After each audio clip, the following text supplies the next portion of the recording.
അസ്സലാമു അലൈക്കും. വിശുദ്ധ ഖുർആനിലൂടെ എന്താണ് മതം എന്നുള്ളത് വ്യക്തമായിട്ട് പറയുന്നുണ്ട്. എന്താണ് സൃഷ്ടാവ് എന്നുള്ളതും. ആ ഒരു കാര്യത്തിലേക്ക് നമുക്ക് പോവാം. അധ്യായം 31 സൂറ ലുക്മാനിൽ 22 പറയുന്നത്, വല്ലവനും സദൃഢനായിക്കൊണ്ട് തന്റെ മുഖത്തെ അള്ളാഹുവിന് സമർപ്പിക്കുന്ന പക്ഷം ഏറ്റവും ഉറപ്പുള്ള പിടിക്കാരിൽ തന്നെയാണ് അവർ പിടിച്ചിരിക്കുന്നത്. അള്ളാഹുവിലേക്കാവുന്നു കാര്യങ്ങളുടെ പരിണിതി.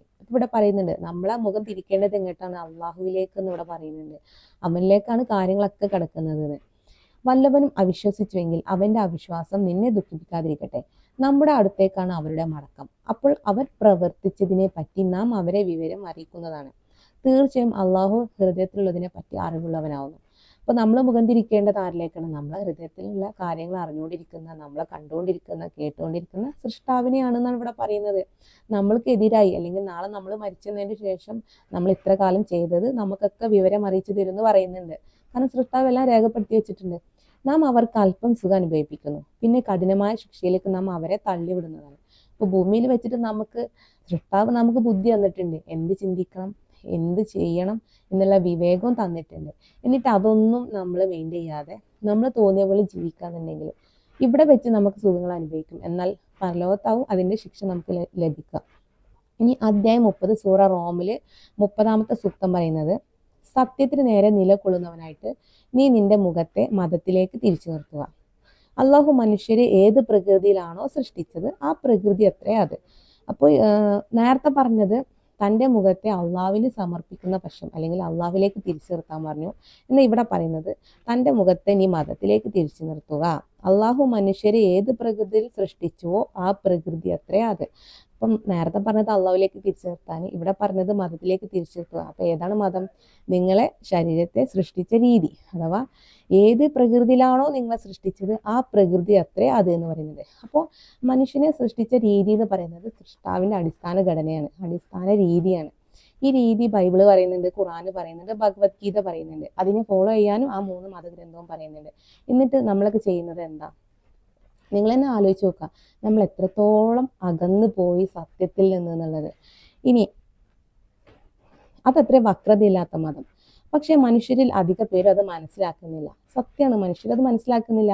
കാരണം ഓരോ ജന്തു ജീവജാലങ്ങളെയും മനുഷ്യരെ സൃഷ്ടിച്ച ഒരു രീതിയുണ്ട്. ആ ഘടന എന്ന് പറയുന്നത് സൃഷ്ടാവിൽ നിന്നുള്ള ഘടനയാണെന്ന് ബന്ധങ്ങൾ പറയുന്നുണ്ട്. എന്നിട്ട് പോലും അതാരും മനസ്സിലാക്കുന്നില്ല. ആ ഒരു രീതിയാണ് മതം എന്ന് പറയുന്നത്. അപ്പൊ നമ്മൾ ജനിച്ചു വീണ് കഴിഞ്ഞാല് നമ്മൾ ഏത് മതത്തിലാ? സത്യമതം ഏതാ? നമ്മളെ സൃഷ്ടാവിനെ അല്ലെങ്കിൽ നമ്മളെ ശരീരത്തെ സൃഷ്ടിച്ച രീതിയായ സൃഷ്ടാവിന്റെ മതത്തിലൊരു അംഗമായിട്ടാണ് നമ്മൾ ജനിച്ചു വരുന്നത്. അപ്പോൾ മതം എന്ന് പറയുന്നത് നമുക്ക് മറ്റുള്ള പാർട്ടികൾ തിരഞ്ഞെടുക്കുന്ന പോലെ ഒന്നല്ല. മതം എന്ന് പറയുന്നത് നമ്മളെ അടിസ്ഥാന രഹസ്യമാണ്. കാരണം നമ്മൾ സൃഷ്ടാവിനെ നമ്മൾ ഫോളോ ചെയ്യുന്ന രീതിയാണ്. ഇനി മുഹമ്മദ് നബി സ്വല്ലല്ലാഹു അലൈഹി വസല്ലം ഇത് കൊണ്ടുവന്നതിന്റെ പേരിലാണ് മതം എന്നുള്ള വേർതിരിവ് ഓരോരുത്തർ കാണുന്നത്. എന്നാൽ നബി സ്വല്ലല്ലാഹു അലൈഹി വസല്ലമയ്ക്ക് ഈ സത്യം അറിയുന്നത് കൊണ്ടാണ് നബി സ്വല്ലല്ലാഹു അലൈഹി വസല്ലമ സമർപ്പണം എന്നുള്ള നാമം തന്നെ നൽകിയിട്ടുള്ളത്. അഥവാ സമർപ്പണം എന്ന് പറഞ്ഞാൽ അള്ളാഹുവിൽ സമർപ്പിക്കുക. നമ്മുടെ ശരീരം, പ്രവൃത്തിയും, കർമ്മങ്ങളും, നന്മയും തിന്മയൊക്കെ നമ്മളെ സൃഷ്ടാവിൽ സമർപ്പിക്കുക ചെയ്യുന്നത്. മതം എന്നതുള്ളത് അള്ളാഹുവിലേക്കുള്ള സമർപ്പണം എന്ന് പറയുന്നത് സൃഷ്ടാവ് എന്നാണോ നമ്മൾ മനുഷ്യരെ സൃഷ്ടിച്ചത് അന്ന് മുതൽ നമ്മൾ ആ മതത്തിൽ അംഗം തന്നെയാണ്. ഇനി ഓരോ കുഞ്ഞ് ജനിക്കുമ്പോഴും ആ മതത്തിൽ അംഗമായിട്ട് തന്നെയാണ് ജനിക്കുന്നത്. അതാണ് നബി സ്വല്ലല്ലാഹു അലൈഹി വസല്ലം പറയുന്നത് ഓരോ കുഞ്ഞ് ജനിക്കുന്നത് മുസ്ലിം ആയിട്ടാണ് എന്നുള്ളത്. അതത്രേ വക്രതയില്ലാത്ത മതം. പക്ഷെ മനുഷ്യരിൽ അധിക പേരും മനസ്സിലാക്കുന്നില്ല. അവങ്കലേക്ക് തിരിഞ്ഞവരായിരിക്കുകയും അവനെ സൂക്ഷിക്കുകയും നമസ്കാരം മുറപ്രകാരം നിർവഹിക്കുകയും ചെയ്യുക. നിങ്ങൾ ബഹുദൈവ ആരാധകരിൽ പെട്ടുപോകരുത്. ഇപ്പോൾ ബൈബിളിലാവട്ടെ, ഖുർആനിലാവട്ടെ, ഭഗവത്ഗീതയിലാവട്ടെ പറയുന്നുണ്ട്, നമ്മളെ ഹൃദയത്തെ ചലിക്കുന്ന സൃഷ്ടാവിനെ ആരാധിക്കാനും അവനെ നമസ്കരിക്കാനും 3 മതഗ്രന്ഥങ്ങളും പറയുന്നുണ്ട്. പക്ഷെ നമ്മളത് ചെയ്യുന്നുണ്ടോ? ഇല്ല. തങ്ങളുടെ മതത്തെ ചിഹ്നം ഭിന്നമാക്കുകയും പല കക്ഷികളായി തിരികുകയും ചെയ്തവരുടെ കൂട്ടത്തിൽ ഓരോ കക്ഷിയും തങ്ങളുടെ പക്കലുള്ളത് സന്തോഷമടയുന്നവനത്രേ.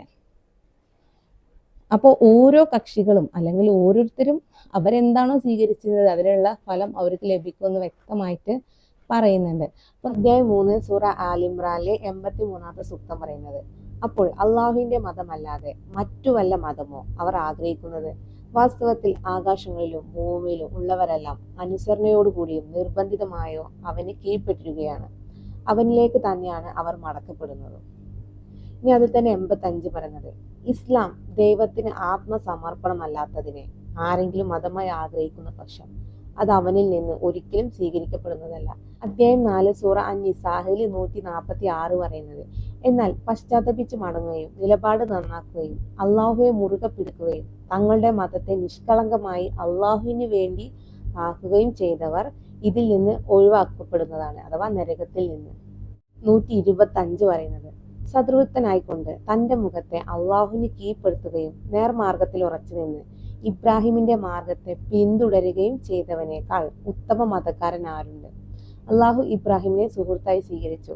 അപ്പൊ ഇബ്രാഹിം നബിന്റെ മാർഗം പിന്തുടരാനാണ് നമ്മളോട് പറയുന്നത്. അതാണ് ഏറ്റവും നല്ല മാർഗം എന്ന് ഇവിടെ പറയുന്നുണ്ട്. അതിൽ തന്നെ 126 പറയുന്നത്, ആകാശങ്ങളിലുള്ളതും ഭൂമിയിലുള്ളതും അള്ളാഹുവിൻ്റെതാകുന്നു. അള്ളാഹു ഏത് കാര്യത്തെ പറ്റിയും അറിവുള്ളവനാവുന്നു. അദ്ധ്യായം ഹുജ്റാത്തിൽ 16-17 പറയുന്നത്, നീ പറയുക, നിങ്ങളുടെ മതത്തെ പറ്റി നിങ്ങൾ അള്ളാഹുവിനെ പഠിപ്പിക്കുകയാണോ? അള്ളാഹു ആകട്ടെ ആകാശഭൂമിയിലുള്ളതെല്ലാം അറിവുള്ളവനാവുന്നു. അവർ ഇസ്ലാം മതം സ്വീകരിച്ചു എന്നത് അവർ നിന്നോട് കാണിച്ച ദാക്ഷിണ്യമായി അവർ എടുത്തു പറയുന്നു. നീ പറയുക, നിങ്ങൾ ഇസ്ലാം സ്വീകരിച്ചതിന് എന്നോട് കാണിച്ച ദാക്ഷിണ്യമായി എടുത്തു പറയരുത്. പ്രത്യുത സത്യവിശ്വാസത്തിലേക്ക് നിങ്ങൾക്ക് മാർഗദർശനം നൽകി എന്നത് അള്ളാഹു നിങ്ങളോട് കാണിച്ച ദാക്ഷിണ്യം കാണിക്കുന്നതാണ്. നിങ്ങൾ സത്യവാന്മാരാണെങ്കിൽ നിങ്ങൾ ഇത് അംഗീകരിക്കുക. ഇവിടെ പറയുന്നുണ്ട്, നബി സല്ലല്ലാഹു അലൈഹി വസല്ലമ കൊണ്ടുവന്ന രീതിയിലാണ് എല്ലാവരും ഇസ്ലാം മതത്തെ കണക്കാക്കുന്നത്. പക്ഷെ യഥാർത്ഥത്തിൽ യഥാർത്ഥ സത്യത്തിന്റെ പാതയിലേക്ക് അല്ലെങ്കിൽ യഥാർത്ഥ സത്യവിശ്വാസത്തിലേക്ക് മനുഷ്യരെ മാർഗദർശനം നൽകി എന്നതാണ് ഇവിടെ യഥാർത്ഥ സത്യം. കാരണം അള്ളാഹുവിന്റെ അടിസ്ഥാന രഹസ്യത്തിലേക്ക് നമ്മൾ ഫോളോ ചെയ്യുന്ന ആ ഒരു രീതി, അതിനെയാണ് ഇവിടെ മതം എന്ന് പറയുന്നത്. അതും ഇസ്ലാം എന്ന് അള്ളാഹുവിന് സമർപ്പിക്കുന്ന ഒന്നായിട്ട് ഇവിടെ കണക്കാക്കുന്നത്. അപ്പോൾ നമ്മൾ നബി സല്ലല്ലാഹു അലൈഹി വസല്ലമ കൊണ്ടുവന്ന രീതിയിലായിട്ടാണ് നമ്മൾ ഇസ്ലാം മതത്തെ കാണുന്നുണ്ടെങ്കിൽ അങ്ങനെയല്ല നമ്മൾ കാണേണ്ടതെന്ന് വിശുദ്ധ ഖുർആൻ തന്നെ നമുക്ക് തിരുത്തി കാണിച്ചു തരണം. കാരണം അള്ളാഹു ആണ് നമ്മോട് ദാക്ഷിണ്യം കാണിച്ചത്. കാരണം യഥാർത്ഥ സത്യത്തിലേക്കുള്ള വാതിൽ നമുക്ക് തുറന്നു വെച്ച് തന്നത്. ഇനി അതുമായി ബന്ധപ്പെട്ട് തന്നെ അദ്ധ്യായം 5 സൂറ അൽ മാഹിദയില് 3-4 പറയുന്നുണ്ട്, എന്നെ നിങ്ങൾ പേടിക്കുക, ഇന്ന് ഞാൻ നിങ്ങൾക്ക് നിങ്ങളുടെ മതം പൂർത്തിയാക്കി തന്നിരിക്കുന്നു. എൻ്റെ അനുഗ്രഹം ഞാൻ നിങ്ങൾക്ക് നിറവേറ്റി തരികയും ചെയ്തിരിക്കുന്നു. മതമായി ഇസ്ലാമിനെ ഞാൻ നിങ്ങൾക്ക് തൃപ്തിപ്പെട്ട് തന്നിരിക്കുന്നു. ഇനി അതിൽ തന്നെ 1 പറയുന്നത്, കരാറ് നിങ്ങൾ നിറവേറ്റുക. 5 പറയുന്നത്, വ്യഭിചാരത്തിൽ ഏർപ്പെടരുത്. 38 പറയുന്നത്, മോഷ്ടിക്കുന്നവന്റെ കൈകൾ നിങ്ങൾ മുറിച്ചു കളയുക. അപ്പൊ ഇവിടൊക്കെ ഈ ഒരു അധ്യായത്തിൽ തന്നെ പറയുന്ന കാര്യങ്ങൾ സൃഷ്ടാവിന്റെ കൈകൾ എന്ന അംശത്തിൽ വരുന്ന സീക്രട്ടുകൾ, അഥവാ നമ്മുടെ കൈകളിൽ സൃഷ്ടാവിന്റെ കൈകൾ വന്നത് കൊണ്ട് തന്നെ നമ്മോട് പല തെറ്റുകളും നിഷേധിക്കാൻ പറയുന്നുണ്ട്.